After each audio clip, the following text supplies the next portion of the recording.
Bonjour, c'est Cédric Junio. J'ai aujourd'hui le plaisir d'interviewer David Veninck, qui est donc un jeune entrepreneur et on va en profiter pour en savoir plus sur toi. Bonjour David, Bonjour Cédric. merci d'accepter de prendre un petit peu de temps avec nous. Avec plaisir, merci à toi pour l'invitation. Est-ce que tu peux nous parler donc tu es un jeune entrepreneur, Tout à c'est fait. quelque chose qui est assez récent, ça fait Oui. combien de temps que tu as commencé? Eh bien, j'ai commencé février 2014 et j'ai vraiment démarré mon activité en novembre 2014. D'accord. Voilà.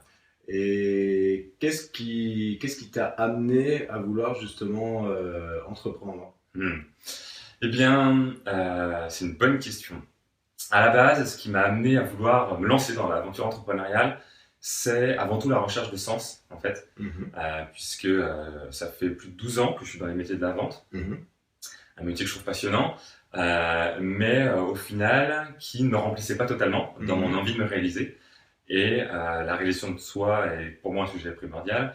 Et j'avais envie finalement de me sentir encore plus utile que ce que c'était le cas. Et en fait, pour l'histoire toute bête, j'ai ouais, mon petit garçon de 3, qui a 6 ans maintenant, mais qui en avait 3 à l'époque, mhm, et qui m'a dit, papa, pourquoi tu vas au travail tous les matins? Parce qu'en fait, je partais le matin, il dormait, je rentrais le soir, il dormait.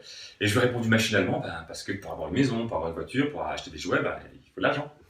Et en lui répondant ça, je me suis sorti de mon corps, je me suis dit, waouh, mais c'est quoi cette réponse?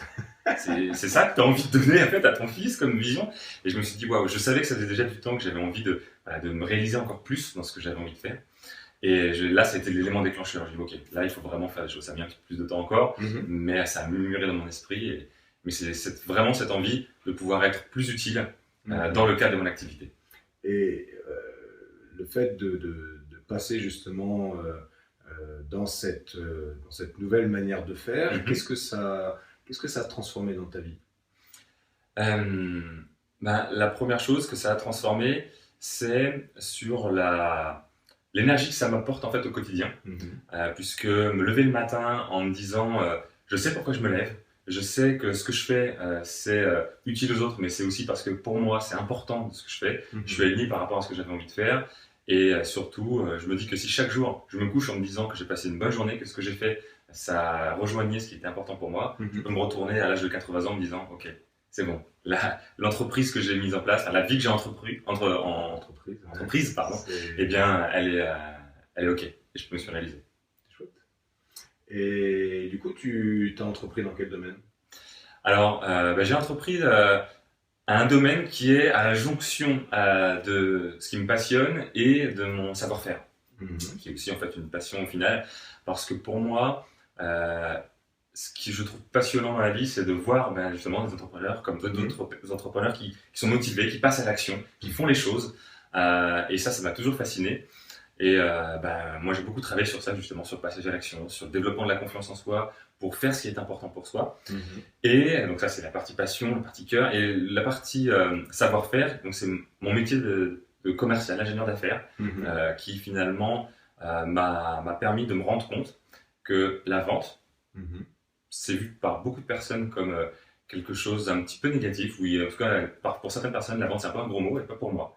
Voilà, pour moi, la vente, c'est avant tout de la relation, avant tout de l'humain, de l'échange, de la collaboration. Et je me suis dit que je pouvais justement effectivement apporter de la valeur par rapport à ça pour des personnes qui ont besoin de vendre et leur donner cette notion de plaisir. Mhm. Parce que si on voit la vente comme une corvée, Ouais. euh, on ne ressent pas de l'enthousiasme, on ne ressent pas de la joie, on ne ressent pas du plaisir, et donc on ne peut pas communiquer à nos interlocuteurs ces notions d'enthousiasme, de joie et de plaisir. Alors, dans les personnes qui nous regardent, Mhm. justement, il y a tout un ensemble de jeunes entrepreneurs, des nouveaux porteurs de projets, mais aussi des personnes qui sont sous le salariat et qui, quand ils s'imaginent de passer à l'acte, se disent bah oui, mais il va aussi falloir que je vende. C'est vrai. Pour qui c'est pas forcément le truc naturel vers lequel ils sentent une aspiration, Mhm. souvent plus en réaction à une peur d'ailleurs, hein, ce qui est tout à fait naturel parce que pour beaucoup c'est une zone d'inconfort. Tout à fait. Donc là, tu t'adresses plutôt à ces personnes qui débutent, qui voudraient justement passer à l'action, ou c'est plus orienté vers qui? Eh bien, c'est orienté à la fois vers effectivement des porteurs de projets Mhm. qui souhaitent se lancer effectivement dans la meilleure condition parce que, comme tu le dis à juste titre, déjà c'est très bien s'ils ont cette notion, cette conscience Ouais. de fait de se dire euh, même si effectivement je ne suis pas un vendeur, on va dire, de formation, ou si Ouais. si je ne ressens pas de fibre commerciale en moi, ce qui est OK, parce qu'au contraire, on a tous, je pense, une fibre commerciale naturelle. Mais s'ils ont cette conscience de dire, il faudra que je développe ces compétences, ces qualités relationnelles, de savoir-être dans la vente, c'est très bien. Donc je m'adresse à cette typologie de personnes et je m'adresse aussi à des personnes qui sont déjà en activité, qui ont un certain niveau de chiffre d'affaires, qui souhaitent le développer. Parce qu'ils se disent qu'ils ont potentiellement, en développant une démarche commerciale plus percutante, plus puissante, avec une méthode bien précise, puisque ce qui est magique dans la vente, c'est que ça fait 4000 ans que ça existe et ça n'a jamais vraiment changé au final, puisque c'est à base de la relation humaine. Eh bien, voilà, je m'adresse à la fois aux porteurs de projets et aux personnes qui souhaitent également booster leur activité. D'accord. Et alors moi, dans ce que j'aime bien qu'on évoque, c'est la transformation perso, certes, mais c'est aussi qu'est-ce que ça a eu comme influence du coup autour de toi? Quelle est la transformation auprès d'autres personnes que toi, ce que tu as entrepris de faire, justement, ça ne s'est pas arrêté juste à toi. Non. Qu'est-ce que ça a eu comme impact? Eh bien, le premier impact, il a été au niveau de ma famille. Premièrement, puisqu'effectivement, je ne suis pas d'origine en fait d'une famille d'entrepreneurs. Ah, d'accord. Voilà. C'est pas forcément quelque chose que l'on connaît, enfin que je connaissais vraiment depuis longtemps. Moi, c'est nouveau pour moi. Et j'ai d'autres personnes finalement dans mon entourage à qui ça peut inspirer, en fait, ça a inspiré.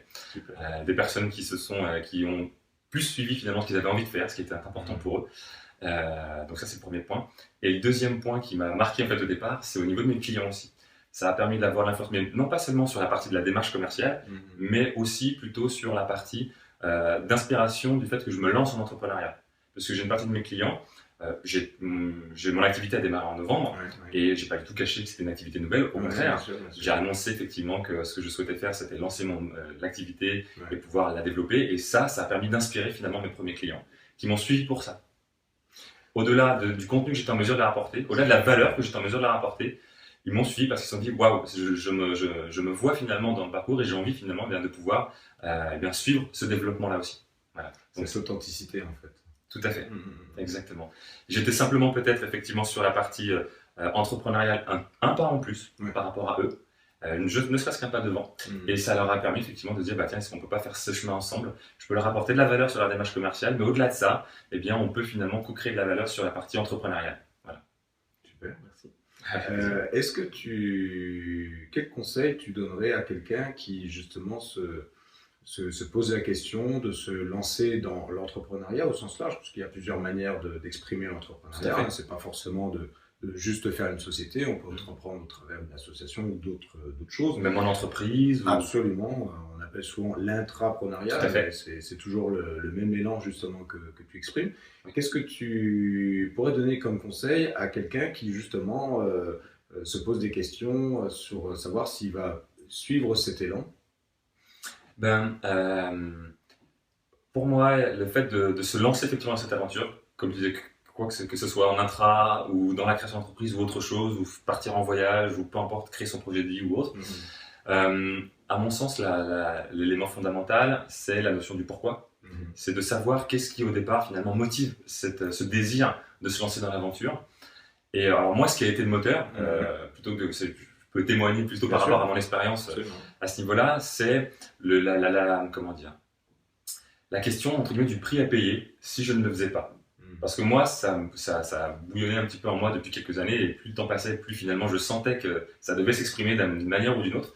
Et donc c'est la question de se dire, qu'est-ce qui se passe si je ne le fais pas? Qu'est-ce qui va se passer dans 1 an, dans 5 ans, dans 10 ans? Est-ce qu'à 80 ans, je vais pouvoir me retourner et me disant, je suis à l'aise avec ce que j'ai fait durant les 60 années qui se sont écoulées, les 70 années. Donc pour moi, l'élément fondamental, c'est effectivement le pourquoi. Et qu'est-ce qu'on pourrait faire pour se lancer? C'est justement se poser cette question-là. Est-ce qu'au jour d'aujourd'hui, ce que je fais, ça me nourrit dans ma réalisation de moi? Et est-ce que dans 10 ans, si je me retourne sur mon parcours, est-ce que je serai satisfait de chaque journée que j'aurai passée? Super, merci pour cet apport, parce que c'est vrai que quand on est dans la transformation, il y a le fait de se dire et de regarder ce qu'on pourrait éventuellement perdre ou ce qu'on a peur de perdre. Et ça, c'est un peu dans les choses qu'on rencontre très souvent. C'est normal de se poser cette question, mais en même temps, tu ramènes ça sur une énergie qui est plutôt de projection en te disant, mais effectivement, si je ne le faisais pas, plutôt que de se dire qu'est-ce que je pourrais perdre de mon ancienne situation, mais par rapport aux rêves qu'on peut avoir. Parce que tu en parlais, même pour un voyage, c'est une sortie de la zone de confort tout autant. Qu'est-ce que je perdrais si des fois je ne réalisais pas ce rêve? Mais en fait, je pense effectivement qu'on est un petit peu conditionné comme ça depuis très longtemps, de se concentrer sur les risques d'échec plutôt que sur les chances de succès. Et d'ailleurs, juste une petite anecdote comme ça qui me revient. J'étais à un séminaire d'entrepreneurs libres. Voilà. Et il y avait un intervenant américain qui avait finalement une traductrice. Et l'entrepreneur américain parlait à un moment donné, il disait « tout take a chance » de faire quelque chose. Et la traductrice a traduit ça par « prendre un risque ». Alors que moi, ça m'a marqué, je me suis dit, mais pourquoi ne pas le traduire par tenter sa chance? Tenter sa chance, absolument. Voilà, qui pour moi est complètement différent dans la notion de se dire, je tente ma chance plutôt que je prends un risque. Voilà. On peut regarder le verre soit à moitié vide, soit à moitié plein, mais je pense qu'effectivement, il faut surtout se focaliser sur le verre à moitié plein. Alors, petite dernière question, oui. C'est que là, ça me fait penser à quelque chose sur lequel Tony Robbins, dans sa manière d'aborder l'entrepreneuriat, souligne également assez souvent, qui ne vient pas que de lui, hein, mais qu'il aborde, qui est d'essayer de projeter pour travailler et miser sur des affaires sur lesquelles on a un petit risque et un fort gain potentiel. Tu vois, c'est ta manière d'avoir une asymétrie la plus importante possible entre d'avoir le plus petit risque possible et le maximum de gains. Toi, du coup, comment tu as pris ça en compte, justement, dans ta manière d'entreprendre parce que donc avant, tu étais salarié, c'était ça? Tout à fait. Et du coup, pour limiter, justement, ces risques, quand tu es passé à l'entrepreneuriat, dans lequel tu as un potentiel de gain presque illimité, pour limiter ce risque, du coup, comment tu as procédé? Alors, c'est une très bonne question, effectivement, parce que il faut effectivement que le risque ne peut pas être évité, il peut être que géré seulement. Mais donc, il faut quand même l'identifier, parce qu'il ne faut pas partir bille en tête en se disant ouais, je me lance, peu importe ce qui va se passer, voilà. Il faut effectivement avoir la tête dans les étoiles, mais les pieds sur terre quand même.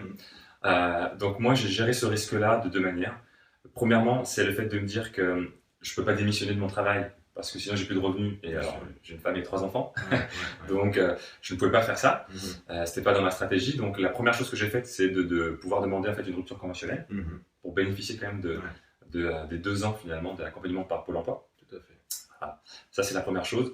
Et pour gérer le risque aussi et si ça ne marche pas, en fait j'imagine toujours le scénario catastrophe, en me disant qu'est-ce qui se passe au pire des cas. Et surtout c'est pas de me focaliser sur le risque que ça peut arriver, mais s'il se passe ça, qu'est-ce que je peux faire? Voilà. S'il se passe ça, ok, qu'est-ce que je fais? Et donc, au pire des cas, qu'est-ce qui se passe si dans 2 ans, ça ne fonctionne pas? Et bien, au pire des cas, alors pour moi, c'est le pire des cas, mais ça va très peu, mais moi, au pire des cas, je reprendrai peut-être une activité salariée, à mi-temps peut-être, parce que j'aurais commencé à développer un business pas suffisant, mais que je pourrais continuer à développer. Donc, peut-être que pendant un certain temps, il faudra que je reprenne une activité salariée à temps partiel. Voilà. De toute façon, pendant ces 2 années, j'aurais pas rien fait.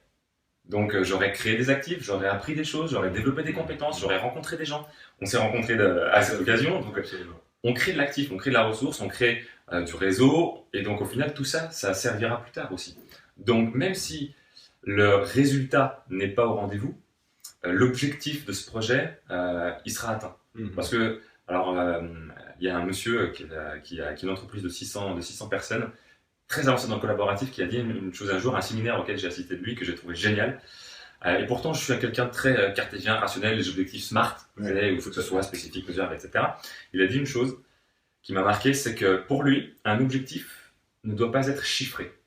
Un peu à l'encontre de tout ce qu'on comprend, mais dans cette notion de dire, si à un moment donné, un objectif est chiffré en termes de chiffre d'affaires, en termes de nombre de rendez-vous, de nombre de clients, etc., pour lui, ça, c'est un résultat. L'objectif doit être subjectif, en fait. Ça doit être plutôt une notion, par exemple, dans son cas, ils font en fait de la pièce automobile, d'accord, pour le marché automobile. Donc, les pure industrie. Pure industrie. Et l'objectif qu'il donnait à l'entreprise de 100 personnes qu'il avait, qui maintenant en fait 600, c'était il faut que Peugeot nous aime, par exemple. Ça, c'est l'objectif.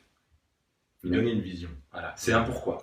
Et c'est quelque chose dans lequel, effectivement, on peut s'associer, finalement, que les collaborateurs s'associent. Il faut que Peugeot nous aime. Et ensuite, pour que Peugeot nous aime, qu'est-ce qu'on fait? Il faut peut-être que nos délais soient respectés, il faut que la qualité soit au rendez-vous, il faut que, etc., etc. Et pour lui, le fait qu'ils aient pris 30% de part de marché, parce qu'aujourd'hui, je crois qu'ils en pèsent 60 sur le marché européen, costaud, 600 personnes françaises, c'est beau. Et ben le résultat, c'est les 20% de part du marché en plus, admettons. Pour lui, c'est pas ça l'objectif. Et ben moi, c'est ça en fait. L'objectif, c'est d'apprendre sur le chemin, de rencontrer des gens sur le chemin. Et si le résultat du fait que je génère X millions, milliers d'euros, peu importe de chiffre d'affaires, n'est pas au rendez-vous, c'est pas grave. Parce que je sais que mon objectif est sur le chemin et pas sur la destination. Voilà. Super. Merci beaucoup, David. Merci à toi, c'est un vrai plaisir. Merci d'avoir partagé ce moment avec nous. À bientôt. Au revoir.